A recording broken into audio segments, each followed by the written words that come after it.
بسم اللہ الرحمن الرحیم۔ اللہم صلی علی محمد وآل محمد۔ بارگاہ ملکوتی امیر المومنین صلوات اللہ وسلامہ علیہ سے آج ہم اپنے مومنین کی خدمت میں ایک اہم ترین سوال اور آیت اللہ العظمیٰ سید علی حسینی السیستانی دام ظلہ کے جواب کو بیان کرنے کی سعادت حاصل کریں گے۔ سوال یہ ہے کہ اکثر فقہا یہ فتویٰ دیتے ہیں کہ ٹیلیسکوپ کے ذریعے چاند دیکھنا معتبر نہیں ہے، خواہ چاند دیکھنے والا ہو یا کوئی اور شخص ہو، دونوں کے لیے معتبر نہیں ہے۔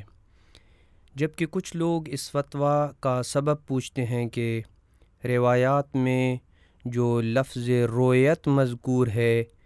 صم لرؤیت و افطر لرؤیہ، یعنی چاند دیکھ کر روزہ رکھو اور چاند دیکھ کر روزہ افطار کرو یعنی عید کرو، یہ لفظ رؤیت یہ عام ہے، یہ آنکھ سے دیکھنے اور ٹیلیسکوپ دونوں سے چاند دیکھنے کو شامل ہے۔ معصومین علیہم السلام کے زمانے میں جدید آلات اور ٹیلیسکوپ وغیرہ کا میسر نہ ہونا یہ اس بات کی دلیل نہیں ہے کہ روایت کے اندر موجود عموم ٹیلیسکوپ سے چاند دیکھنے کو شامل نہ ہو۔ پس اگرچہ ائمہ اہل بیت علیہم السلام کے زمانے میں ٹیلیسکوپ اور چاند دیکھنے کے جدید آلات نہیں تھے، لیکن ان سے صادر ہونے والی کلام ٹیلیسکوپ اور جدید آلات سے چاند دیکھنے کو شامل ہے۔ لہٰذا رؤیت ہلال کے مسئلے میں اکثر فقہا کا جدید آلات پر اعتماد نہ کرنے کی کیا وجہ ہو سکتی ہے، جبکہ دیگر شرعی موضوعات کی تشخیص میں جدید آلات سے مدد لی جاتی ہے؟ یہ وہ سوال ہے کہ جو ہر سال عید کے موقع پہ کیا جاتا ہے۔ اس سوال کے جواب میں آیت اللہ العظمیٰ سید علی حسینی سیستانی یہ لکھتے ہیں کہ یہ ایک تخصصی بحث ہے اور اس بحث کے کچھ پہلو اور زاویے ایسے ہیں جو سوائے اسپیشلسٹ اور ماہر لوگوں کے عوام الناس کی دسترس اور فہم سے باہر ہیں، لیکن ہم اس مقام پہ چند ایک گزارشات بیان کرنا چاہتے ہیں جو اسپیشلسٹ اور ماہر لوگوں کے علاوہ بھی قابل فہم ہیں اور ان کی عقل بھی ان مطالب کا احاطہ کر سکتی ہے۔ پس ابتدائی سخن میں ہم گفتگو کا آغاز اس بات سے کر رہے ہیں کہ قرآن کریم نے اس بات پر بہت ہی واضح انداز میں انسانیت کی رہنمائی کی ہے کہ ہر مہینے کا الگ چاند بنانے کا فلسفہ یہ قرار دیا گیا ہے کہ ہر مہینے کے چاند کو اوقات کار کے تعین کا ذریعہ قرار دیا گیا ہے، اور پوری انسانیت اپنی دنیا اور دین کے امور میں انہی اوقات کار پر اعتماد کرتی ہے۔ ارشاد رب العزت ہے، یسألونک عن الأہلہ قل ہی مواقیت للناس والحج، یعنی لوگ آپ سے چاند کے گھٹنے بڑھنے کے بارے میں پوچھتے ہیں، اے میرے حبیب کہہ دیجئے یہ لوگوں کے لیے اور حج کے اوقات کے تعین کا ذریعہ ہے۔ اور جو چیز عوام الناس کے اوقات کار کے تعین کا ذریعہ بن سکتی ہے، یہ وہ چاند ہے جو مقامی افق پر یوں ظاہر اور نمایاں ہو کہ بغیر کسی آلے کی مدد سے دکھنے کے قابل ہو، اور وہ چاند جو ٹیلیسکوپ اور جدید آلات کے علاوہ دکھائی دینے کے قابل نہ ہو، وہ چاند عوام الناس کے اوقات کار اور ٹائم ٹیبل کو مقرر کرنے کی صلاحیت ہی نہیں رکھتا،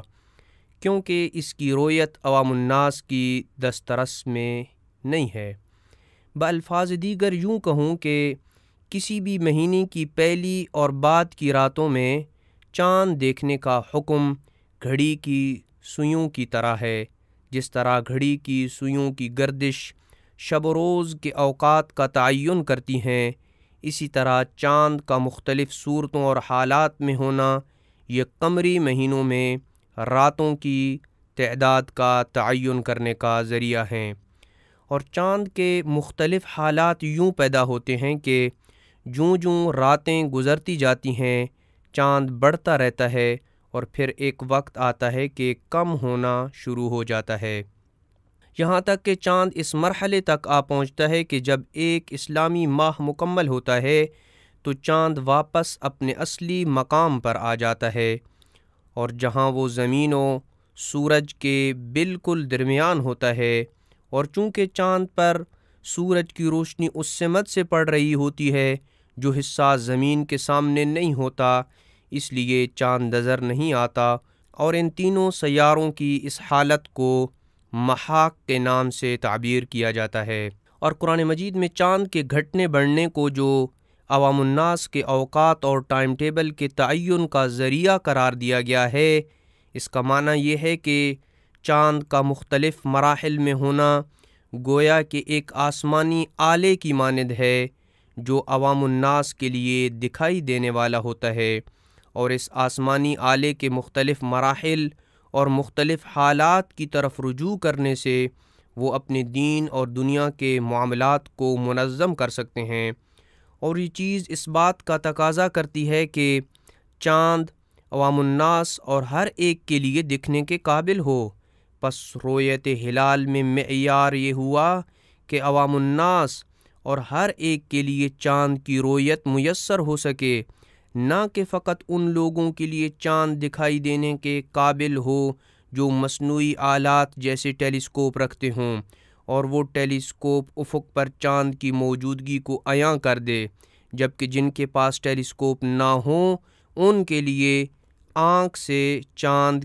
دیکھنا ممکن نہ ہو اور چاند رویت کے قابل نہ ہو، کیونکہ فقط مصنوعی آلات رکھنے والوں کو چاند کا دکھائی دینا یہ قرآن کے اس قانون کے ہم آہنگ نہیں ہے کہ جس میں اللہ نے چاند کے گھٹنے بڑھنے کو عوام الناس کے اوقات اور ٹائم ٹیبل مقرر کرنے کا ذریعہ قرار دیا ہے۔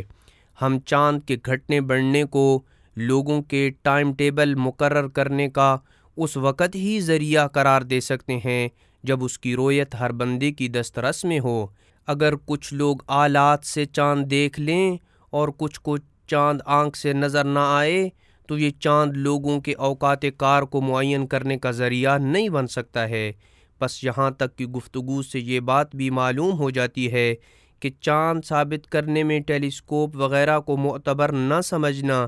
اس وجہ سے نہیں ہے کہ کسی بھی حکم شرعی کے موضوع کی تشخیص میں جدید آلات سے مدد لینا ممنوع ہے، بلکہ چاند ثابت ہونے میں معیار یہ ہے کہ عوام الناس میں سے جو شخص صحیح و سالم آنکھ رکھتا ہو اس کے لیے چاند کی رویت ممکن ہو، یعنی وہ دیکھ سکتا ہو کہ چاند موجود ہے۔ یہاں تک کہ دیہاتوں، صحراؤں اور پہاڑوں میں رہنے والے افراد جن کے لیے آنکھ کے علاوہ افق پر چاند کی موجودگی کو جاننے کا کوئی ذریعہ نہیں ہوتا وہ بھی دیکھ سکیں۔ اگر ٹیلیسکوپ سے چاند دیکھنے کو کافی سمجھ لیا جائے تو وہ لوگ یعنی دیہاتوں، صحراؤں اور پہاڑوں میں رہنے والے افراد اور وہ جن کے پاس جدید آلات نہیں ہوتے کیسے اپنے اوقات کار کو منظم کریں گے اور چاند سے مربوط عبادات کی انجام دہی کیسے کریں گے؟ لہٰذا اس وجہ سے چاند ثابت ہونے میں معیار یہ ہے کہ وہ عوام الناس کی رویت کے قابل ہو، جن کے پاس جدید آلات نہیں ہوتے وہ بھی چاند کو دیکھ سکیں۔ یہاں پر ہم کچھ مثالوں سے اس مسئلے کو مزید واضح کرتے ہیں۔ نمبر 1، مرد پر غسل جنابت کے اسباب میں سے ایک یہ ہے کہ اس سے منی خارج ہو۔ جب مرد کے پروسٹیٹ گلانڈ کے کاٹنے کی سرجری کی جاتی ہے تو یہ اس بات کا باعث بنتی ہے کہ جب وہ مرد ہم بستری کرتا ہے تو منی مثانے کی طرف واپس لوٹ جاتی ہے اور پیشاب میں گھل مل کر نکلتی ہے۔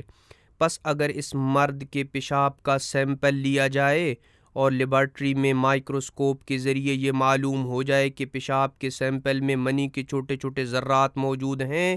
پس مائکروسکوپ کے ذریعے پیشاب کے قطروں میں چھوٹے چھوٹے ذرات کا انکشاف ہو جانا اس بات کا سبب نہیں بنتا کہ اس شخص پر غسل جنابت واجب ہو گیا ہے، کیونکہ غسل جنابت کے واجب ہونے کا سبب منی کا نکلنا ہے جو متحقق نہیں ہوا ہے، اور جدید آلات کے ذریعے پیشاب کے اندر منی کے ذرات کے ہونے کا یقین حاصل کرنا اس کا کوئی فائدہ نہیں ہے، کیونکہ اس طریقے سے غسل جنابت کے متحقق ہونے کا موضوع متحقق نہیں ہوتا، کیونکہ غسل جنابت کے واجب ہونے کا موضوع منی کا نکلنا ہے جو متحقق نہیں ہوا ہے۔ دوسری مثال، اگر کوئی شخص اپنے وطن سے نکلے اور وطن سے اتنا دور چلا جائے جہاں اس شہر میں رہنے والے لوگ اسے ٹیلیسکوپ وغیرہ کے علاوہ نہ دیکھ سکتے ہوں،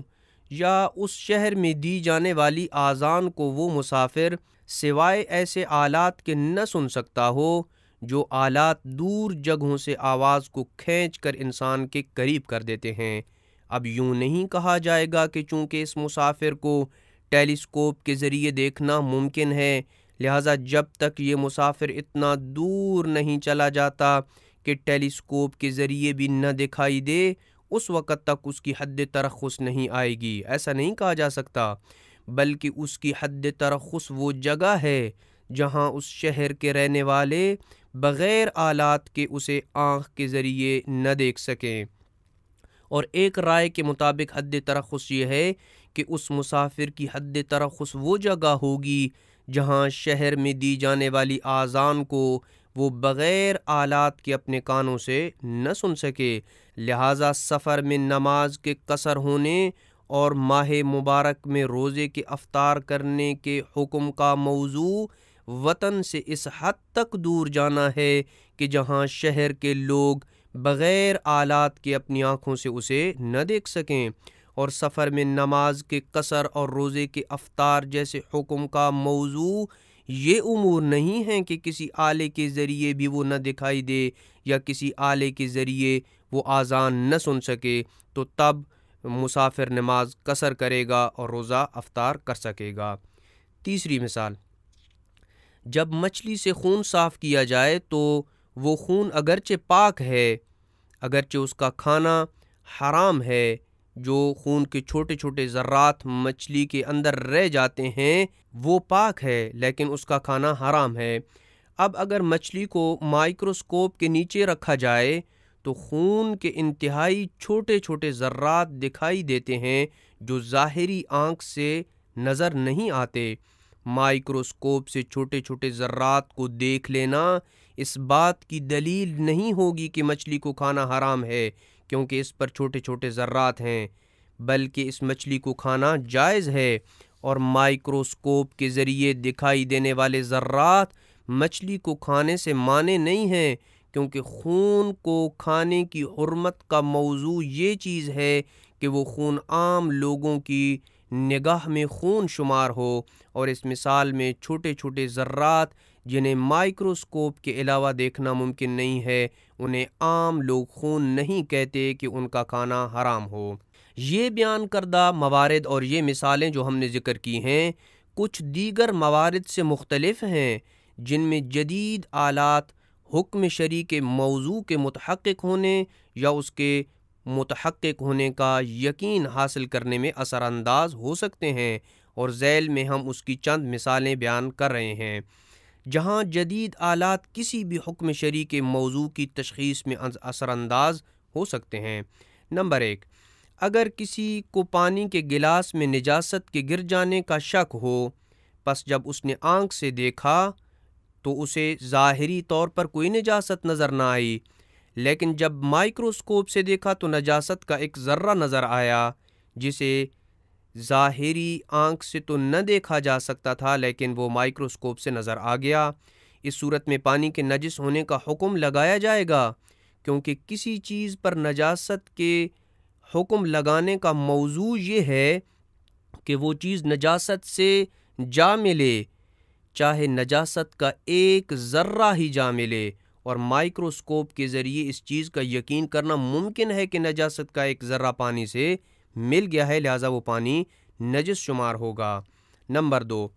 اگر کوئی شخص ٹیلیسکوپ وغیرہ کے ذریعے ایسی چیز کی طرف دیکھے جس کی طرف دیکھنا حرام ہے، جیسے نامحرم عورت کے بدن کو دیکھے، تو وہ شخص گناہگار ہوگا اور اس پہ گناہگار ہونے کا حکم لگایا جائے گا، کیونکہ یہاں حرمت کا موضوع نامحرم کی طرف دیکھنا ہے اور وہ متحقق ہو چکا ہے چاہے وہ کسی آلے کے ذریعے ہی کیوں نہ ہو۔ نمبر 3، اگر کوئی شخص جدید ترین جاسوسی کے آلات سے کسی انسان کی جاسوسی کرے تو اس شخص نے حرام کا ارتکاب کیا ہے، کیونکہ اس مقام پہ حرمت کا موضوع جاسوسی کرنا یہ متحقق ہو چکا ہے۔ اور اب کوئی یہ نہ کہے کہ جاسوسی جدید آلات کے بغیر بلا واسطہ جاسوسی کرے تو تب حرام ہوگی، کیونکہ بلا واسطہ جاسوسی کرنا یہ جاسوسی کے حرام ہونے کا موضوع نہیں ہے، بلکہ جاسوسی کے حرام ہونے کا موضوع فقط جاسوسی کرنا ہے، چاہے وہ جدید آلات سے ہی کی جائے۔ نمبر 4، اگر کسی حاملہ خاتون کا شوہر مر جائے اور شکم مادر میں موجود بچے کے میراث میں سے حصے کو جدا کرنے کے بعد مرنے والی کی میراث کو باقی ورثاء پہ تقسیم کرنا چاہیں تو ایسی صورت میں یہ جاننے کے لیے کہ شکم مادر میں ایک ہی بچہ ہے یا متعدد ہیں، لڑکا ہے یا لڑکی ہے، اگر الٹرا ساؤنڈ کی مدد لی جائے اور الٹرا ساؤنڈ کی رپورٹ پر عمل کر کے شکم مادر میں موجود جنین کی میراث جدا کر دی جائے تو ایسا کرنا ٹھیک ہے، کیونکہ مرنے والے کی میراث کی تقسیم سے پہلے مرنے والے کے ترکے سے شکم مادر میں موجود جنین اور بچے کا حصہ جدا کرنے کا موضوع یہ ہے کہ احتمال ہے کہ شکم مادر میں موجود جنین ایک بھی ہو سکتا ہے اور زیادہ بھی ہو سکتے ہیں، لڑکا بھی ہو سکتا ہے اور لڑکی بھی ہو سکتی ہے، اور اگر اس چیز کی تشخیص جدید آلات سے ہو سکتی ہے تو اس کے مطابق عمل کرنا لازم ہوگا۔ نمبر 5، اگر کسی نومولود بچے کے متعلق شک ہو کہ وہ فلاں کا بچہ ہے یا نہیں اور اس کا DNA ٹیسٹ کیا جائے اور اس ٹیسٹ کی رپورٹ سے یہ ظاہر ہو کہ بچے اور اس مرد کے جینیاتی جینات ایک جیسے ہیں تو اس DNA رپورٹ پر عمل کیا جائے گا، کیونکہ کسی بچے پر کسی کی اولاد ہونے کا حکم لگانے کا موضوع یہ ہے کہ اس کے سپرم اس مرد سے ہوں، اور اس چیز کا یقین DNA ٹیسٹ سے ہو چکا ہے، لہٰذا بچے پر وہ تمام احکام لاگو ہوں گے جو ایک بیٹے پر لاگو ہوتے ہیں۔ پس خلاصہ کلام یہ ہے کہ کچھ موارد میں دیکھنے یا سننے کے لیے جدید آلات کا سہارا لینا، جبکہ کچھ دیگر موارد میں ان جدید آلات کا سہارا نہ لینا، یہ ان موارد میں اختلاف کا نتیجہ ہے جن میں وہ حکم شرعی کے موضوع کی تشخیص کی جاتی ہے۔ پس فقیہ مجتہد شرعی دلائل کا پابند ہوتا ہے کہ وہ موضوع جس کی تشخیص کے لیے کبھی جدید آلات کا وہ سہارا لیتا ہے اور کبھی سہارا نہیں لیتا۔ اگر شرعی دلائل یہ کہیں کہ اس موضوع کی تشخیص میں جدید آلات کا سہارا لیا جا سکتا ہے تو وہ جدید آلات کا سہارا لے سکتا ہے، اور اگر شرعی دلائل کہیں کہ فلاں موضوع میں شرعی دلائل کا سہارا نہیں لیا جا سکتا تو وہ مجتہد اپنی مرضی سے جدید آلات کا استعمال کر کے موضوع کی تشخیص نہیں کر سکتا۔ اور چاند کے مسئلے میں اکثر فقہاء نے عوام الناس کے لیے چاند کے گھٹنے بڑھنے کو ٹائم ٹیبل مقرر کرنے کا ذریعہ قرار دیا ہے، جیسا کہ آیت نے بھی اس کی تصریح کی ہے کہ چاند کا گھٹنا اور بڑھنا یہ عوام الناس کے معاشی اور دینی معاملات کو منظم کرنے کا ایک زمانی آلہ ہے، نہ کہ یہ آلہ فقط ان افراد کے لیے ہے جو مخصوص آلات کے ذریعے چاند کو دیکھ کر اپنے اوقات اور امور کو منظم کر سکیں۔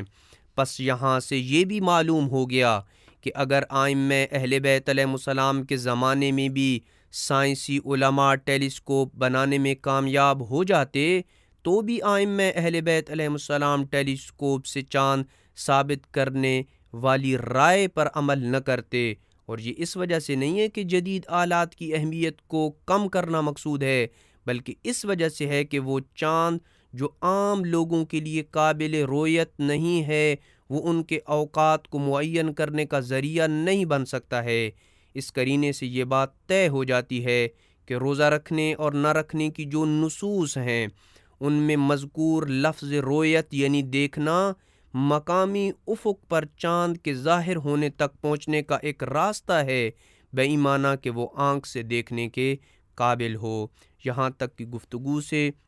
یہ بات ثابت ہو چکی ہے کہ اکثر فقہا کا یہی فتویٰ اور یہی رائے ہے کہ چاند کے مسئلے میں ٹیلیسکوپ کے اوپر اعتماد کرنا یہ شرعی اعتبار سے درست نہیں ہے۔ وصلی اللہ علی محمد وآل بیتہ الطیبین الطاہرین المعصومین۔